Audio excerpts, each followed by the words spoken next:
বাড়িতে এসে টিউশনি পড়ানো দিদিমণিদের সাথে যা হয়। এগুলো কি লিখেছো? একটা আনসারও তো ঠিক হয়নি।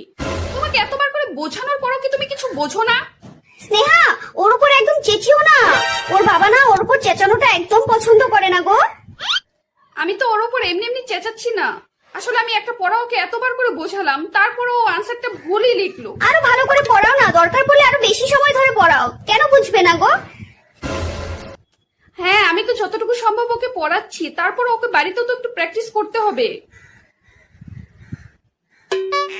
এই নাও, এই 4টে অঙ্ক করো তো। স্নেহা, এই রোববারটা কিন্তু তুমি ওকে পড়িয়ে দেবে, ঠিক আছে? না না, রোববারটা আমার হবে না, কারণ আমি তো বাকি কটা দিন আর সময় পাই না।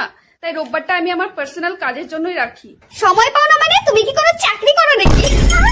এই তো সাধারণ টিউশনি পড়াও। টিউশনি পড়ানো হয়ে গেলেই তো তুমি বাড়িতে গিয়ে রেস্ট করতে পারো। আর কি কাজ তোমার? তোমাকে কিন্তু আসতেই হবে এই রোববারে, ঠিক আছে? আচ্ছা ঠিক আছে, আমি চেষ্টা করব। না না, চেষ্টা করলে হবে না, আসতেই হবে। ঠিক আছে। আচ্ছা তাহলে হোমওয়ার্ক গুলো কিন্তু করে রাখবে, ঠিক আছে? স্নেহা, বলছি এই মাসে তোমার মাইনেটা আমি দিতে পারছি না গো। আসলে আমার বোনের বিয়ে তো, তাই বোনের বিয়েতে তো অনেক খরচা আছে জানোই।